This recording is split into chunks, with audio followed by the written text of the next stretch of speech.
पशूनां पतिं पापनाशं परेशं गजेन्द्रस्य कृत्तिं वसानं वरेण्यं जटाजूटमध्ये स्फुरद्गाङ्गवारिं महादेवमेकं स्मरामि स्मरारिम्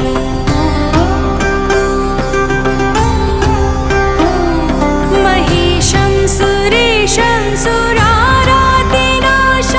विभुं विश्वनाथं विभूतं विरूपाक्षमिन्द्वर्गवनेत्रिनेत्रं सदानन्दमीडे प्रभु पञ्चवक्त्रम्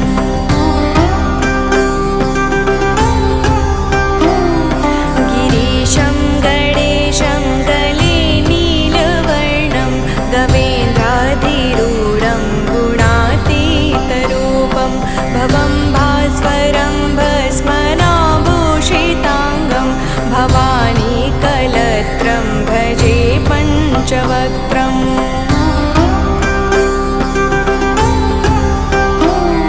शिवाकान्त शम्भो शशाङ्कार्धमौले महेशानशूलिं जटाजूटधारिं त्वमेको जगद्व्यापको विश्वरूप प्रसीद प्रसीद प्रभु पूर्णरूप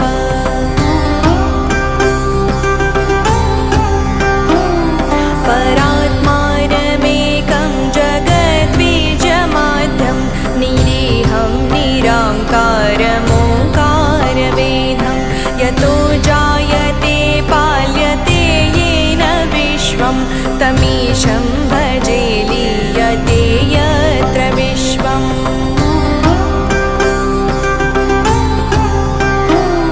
न भूमिर्न चापो न वायुर्न वायु न चाकाशमस्ति न तन्द्रा न निद्रा न ग्रीष्मो न शीतं न देशो न वेशो न यस्यस्ति मूर्तिस्त्रिमूर्तिं तमीडे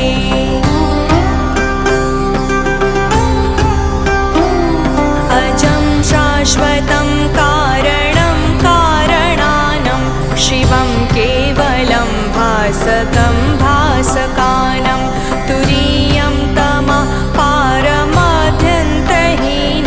प्रपदे परं पावनं द्वैतहीनम्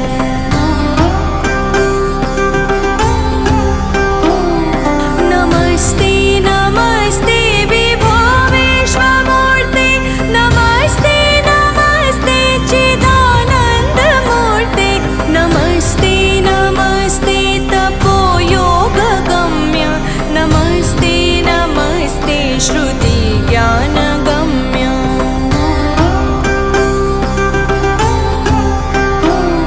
प्रभो शूलपाणे विभो विश्वनाथ महादेव शम्भो महेश त्रिनेत्र शिवाकान्त शान्त स्मरारे पुरारे त्वदन्ये वरेण्यो न मान्यो न गण्यः शम्भो महेश करुणामय शूलपाणे गौरीपते पशुपते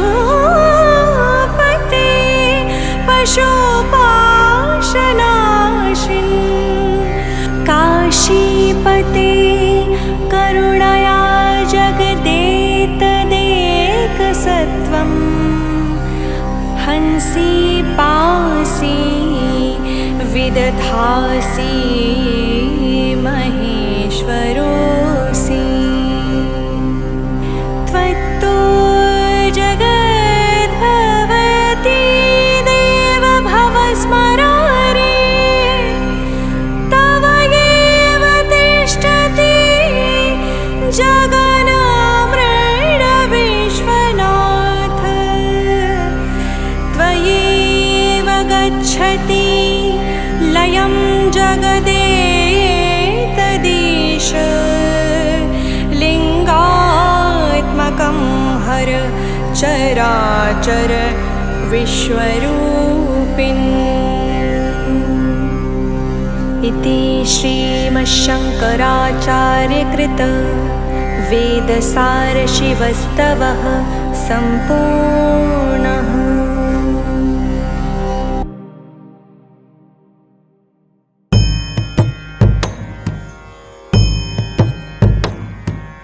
नागेन्द्रहाराय त्रिलोचनाय भस्माङ्गरागाय महेश्वराय नित्याय शुद्धाय दिगम्बराय तस्मै नकाराय नमः शिवाय।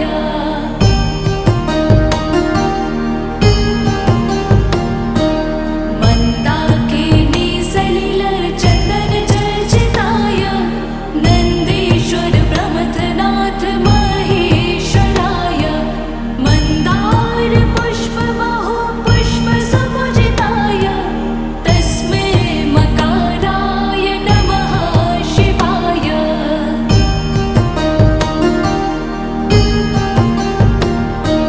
शिवाय गौरीवदनाब्जवृन्द सूर्याय दक्षाध्वरनाशकाय श्रीनीलकण्ठाय वृषध्वजाय तस्मै शिकाराय नमः शिवाय।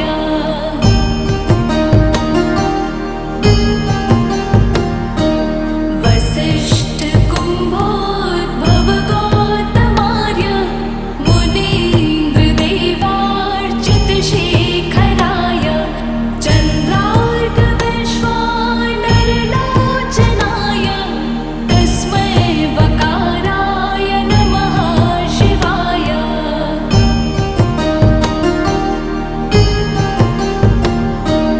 यक्षस्वरूपाय जटाधराय पिनाकहस्ताय सनातनाय दिव्याय देवाय दिगम्बराय तस्मै यकाराय नमः शिवाय।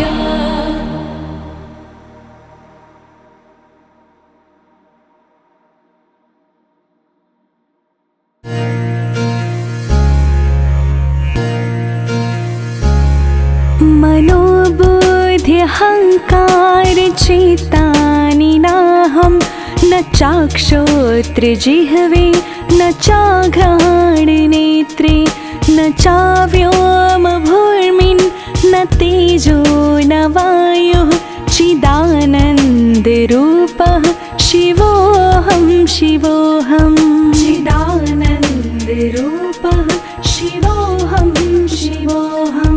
न चाप्राणसंज्ञो न वै पञ्चवायुः न वा सप्तधातुन् न वा पञ्चकोशः न वा पाणिपादो न चोपस्थपायो चिदानन्दरूपः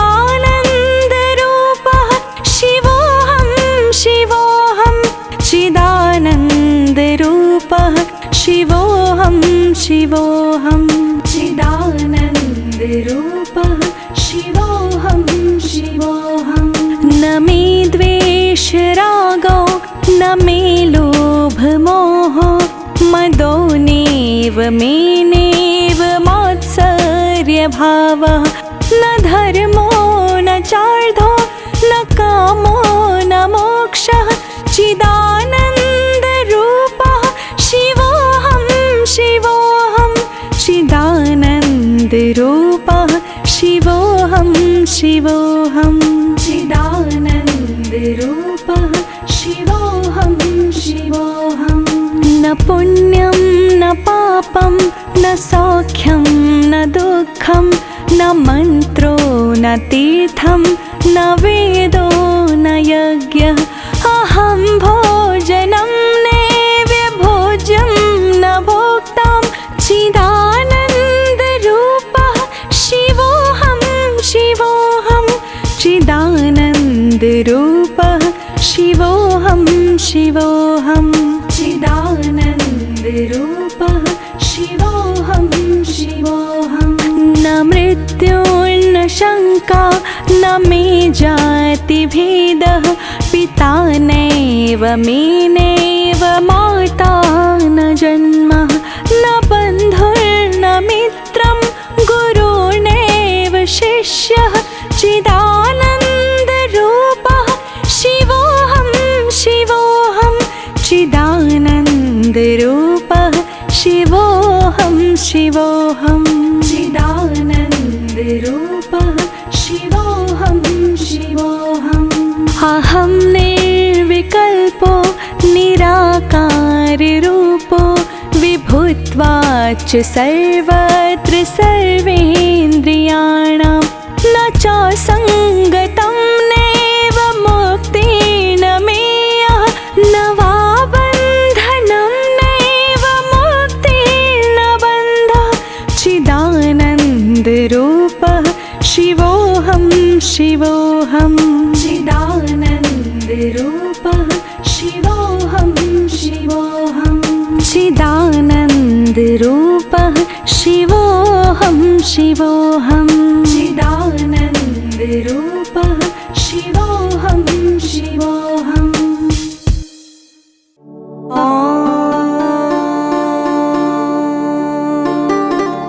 नमः शिवाय। ॐ नमः शिवाय।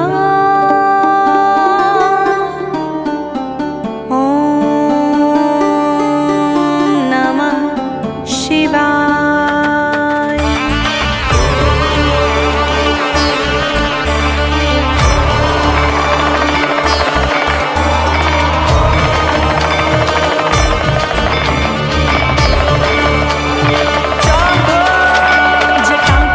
जटाटवीगलज्वलप्रवाह पावि तत्सले गले विलम्बिताम्बुजङ्गतुङ्गमालिका डमड्डमड्डमड्डमन्निनादवड्डवर्वयं चकार चन्दताण्डवं तनोतु नः शिव शिवम् जटाकटाः सम्भ्रम भ्रमन्निलिम्प निर्झरी विलोलवीच वल्लरी विराजमानमूर्धनि धगत् धगत् धगत् ज्वलल्ललाटपट्ट पावके धगत् धगत् धगत् ज्वलल्ललाटपट्ट पावके किशोर चन्द्रशेखरे रति प्रतिक्षणं मम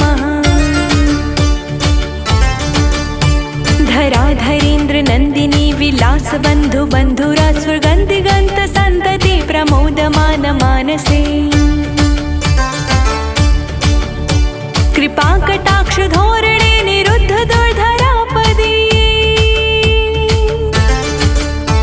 कृपा कटाक्ष धोरणे निरुद्ध दुर्धरापदी क्वचित् दिगम्बरे मनो विनोद मेदुवस्तुनि जटाभुजङ्ग पिङ्गलत् सुरत्फणामणि प्रभा कदम्ब कुङ्कुमाद्रवप्ललिप्त दिग्धधूमुखे मदान्ध सिन्धुरत् सुरत्वगुत्तरीय मेन्दुरे मदान्ध सिन्धुरत् सुरत्वगुत्तरीय मेन्दुरे मनो विनोदवद्भुतं बिभर्तु भूतभर्तुरी सहस्रलोचना प्रभर्त शेषलेख शेखर प्रसून धूल धोरणी विधूसरन्ध्रिपीठभू भुजङ्ग राजमालया निबद्ध जाट जूटकः भुजङ्ग राजमालया निबद्ध जाट जूटकः श्रिये चिराय जायतां चकोरबन्धुशेखरः ललाट चत्वरज्वल धनञ्जयस्फुरिङ्ग भानिपीत पञ्चसायकं निमन्निलिम्पनायकम् सुधामयोखलेखया विराजमान शेखरम् सुधामयोखलेखया विराजमान शेखरं महाकपाले सम्पदे शिरोजयालमस्तु नः कराल भा मालपट्टिका धग धग धग ज्वलल धनञ्जयाधरीकृत प्रचण्ड पञ्चसायके धराधरेन्द्र नन्दिनी कुचाग्र चित्रपत्रक धराधरेन्द्र नन्दिनी कुचाग्र चित्रपत्रक प्रकल्पनेक शिल्पनी त्रिलोचने मतिर्मम नवीन मेघमण्डली निरुद्ध दुर्धर स्फुरत् कुहूनिशीथनी तमः प्रबन्ध बन्धुकन्धरः निलिम्प निर्झरीधरस्तु नोतु कृत्ति सिन्धुरः निलिम्प निर्झरीधरस्तु नोतु कृत्ति सिन्धुरः कलानिधान बन्धुरा श्रियं जगद्धुरन्धरः प्रफुल्ल नील पंकज प्रपंच काली मच्छटा विडम्बि कंठ कंधरा रुचि प्रबंध कंधरम् स्मरच्छिदं पुरच्छिदं भवच्छिदं मखच्छिदम्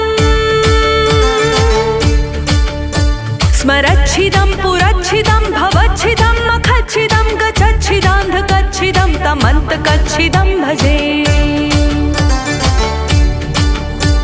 अगर्व सर्व मंगला कला कदम्ब मंजरी रस प्रवाह माधुरी विरजिम्भणा मधुव्रतम् स्मरान्तकं पुरान्तकं भवान्तकं मखान्तकम् स्मरान्तकं पुरान्तकं भवान्तकं मखान्तकं गजान्तकान्धकान्तकं तमन्तकान्तकं भजे जयत्वदभ्रविभ्रमा भ्रमद्भुजङ्गमस्फुरध्वगध्वगतिनिर्गमत्करालभालहव्यवा धिमिद्धिमिद्धिमिन्नमन् मृदङ्गतुङ्गमङ्गला धिमिद्धिमिद्धिमिन्नमन् मृदङ्गतुङ्गमङ्गला ध्वनिक्रम प्रवर्तित प्रचण्डताण्डव शिवः दृशादृचित्रतल्पयो भुजङ्गमौक्तिकं स्रजो गरिष्ठरत्नलोष्ठयो स्विहीदृपेक्षपक्षयो तृणारविन्द्रचक्षुषो प्रजामही महेन्द्रयो तृणारविन्द्रचक्षुषो प्रजामही महेन्द्रयो समं प्रवर्तयन्मनः कदा सदा शिवं भजे कदा निलिम्प निर्झरी निकुञ्ज कोटरे वसन् विमुक्त दुर्मति सदा शिरस्थमञ्जलि वहन् विमुक्त लोल लोचनो ललाम भाल लग्नकः विमुक्त लोल लोचनो ललाम भाल लग्नकः शिवेति मन्त्रमुच्चरन् कदा सुखी भवाम्यहम् निलिम्पनाथ नागरी कदम्ब मोल मल्लिका निगुम्फ निर्भरक्षणं धुषीडकामनोहरः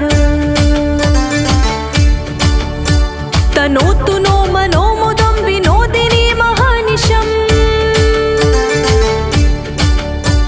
तनोतु नो मनोमुदं विनोदिनी महानिशं परिश्रया परं पदं तदङ्गजद्विषं च यः प्रचण्ड वाडवानला प्रभाशुभा प्रचारिणी महाष्टि सिद्धि कामिनी जनावहूत जल्पना विमुक्त वामलोचनो विवाह कालिका ध्वनिः विमुक्त वामलोचनो विवाह कालिका ध्वनि शिवेति मन्त्रभूषगो जगज्जयाय जायता इमं हि नित्यमेव मुक्तमोत्तमं स्वतं पठन् स्मरन् ब्रुवन् नरो विशुद्धमेति सन्ततम् हरे गुरो सुभक्तिमाशु यायनाय यथागतिम् हरे गुरो सुभक्तिमाशु यातिनाय यथागतिं विमोहनं हि देहनातु शङ्करस्य चिन्तनम् पूजावसानसमये दशवक्त्रत्र गीतम्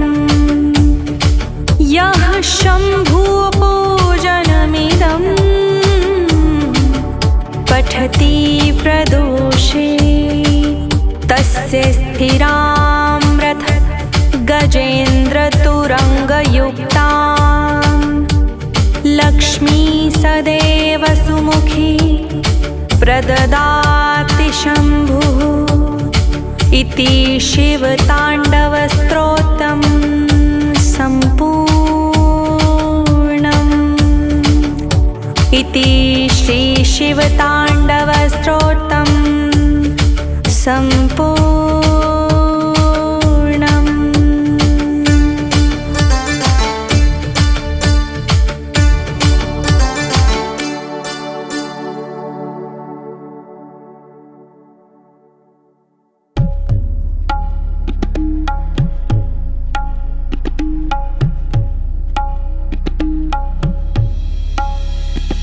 ब्रह्ममुरारिसुरार्चितलिङ्गं निर्मलभासितशोभितलिङ्गं जन्मजदुःखविनाशकलिङ्गं तत्प्रणमादि सदा शिवलिङ्गम्।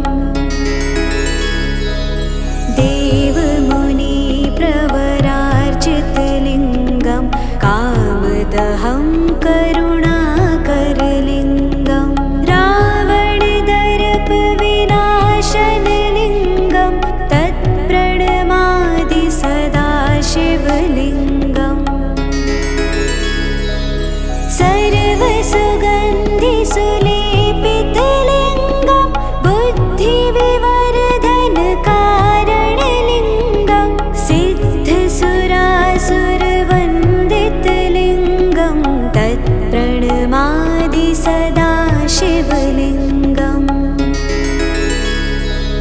कनकमहामणिभूषितलिङ्गं फणिपतिवेष्टितशोभितलिङ्गं दक्षसुयज्ञविनाशनलिङ्गं तत्प्रणमादि सदा शिवलिङ्गम्।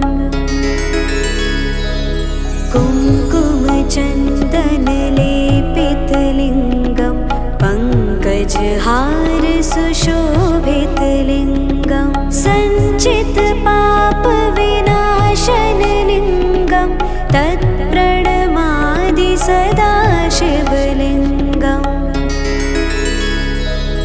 देवगणार्चितसेवितलिङ्गं भावैर्भक्तिभिरेव च लिङ्गं दिनकरकोटिप्रभाकरलिङ्गं तत्प्रणमामि सदा शिवलिङ्गम्। अष्टदलोपरिवेष्टितलिङ्गं सर्वसमुद्रवकारणलिङ्गम् अष्टदरिद्रविनाशितलिङ्गं तत्प्रणमादि सदा शिवलिङ्गम्। सुरगुरुसुरवरपूजितलिङ्गं सुरवनपुष्पसदार्चितलिङ्गं परात्परं परमात्मकलिङ्गं तत्प्रणमामि सदा शिवलिङ्गम्। लिङ्गाष्टकमिदं पुण्यं यः पठेत् शिवसन्निधौ शिवलोकमवाप्नोति शिवेन सह मोदते।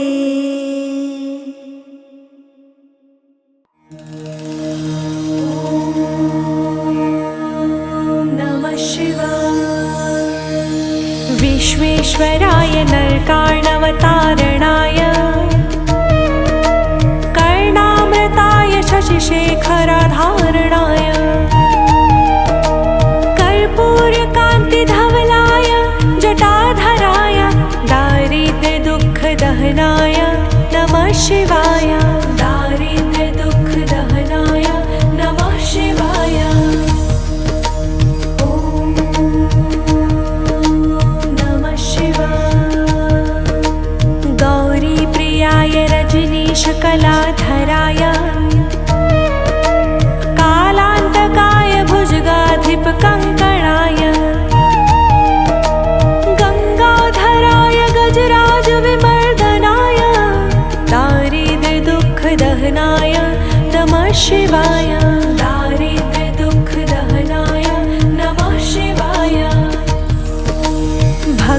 प्रियाय भवरोगभयापहाय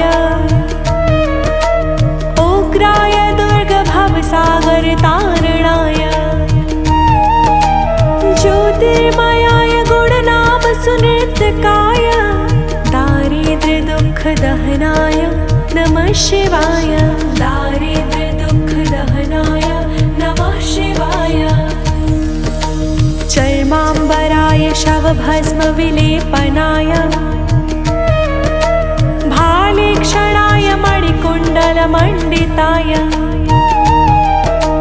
मञ्जीरपादयुग्लाय जटाधराय दारिद्र्यदुःखदहनाय नमः शिवाय। दारिद्र्यदुःखदहनाय नमः शिवाय। पञ्चाननाय फणिराजविभूषणाय हेमांशुकाय भुवनत्रयमण्डिताय आनन्दभूमिवरदाय तमोमयाय दारिद्र्यदुःखदहनाय नमः शिवाय। दारिद्र्यदुःखदहनाय नमः शिवाय। भानुप्रियाय भवसागरतारणाय कालान्तकाय कमलासनपूजिताय नेत्रत्रयाय शुभलक्षणलक्षिताय दारिद्र्यदुःखदहनाय नमः शिवाय। दारिद्र्यदुःखदहनाय नमः शिवाय। रामप्रियाय रघुनाथ वरप्रदाय नागप्रियाय नरकार्णवतारणाय पुण्येषु पुण्यभरिताय सुरार्जिताय दारिद्र्यदुःखदहनाय नमः शिवाय। दारिद्र्यदुःखदहनाय नमः शिवाय। मुक्तेश्वराय फलदाय गणेश्वराय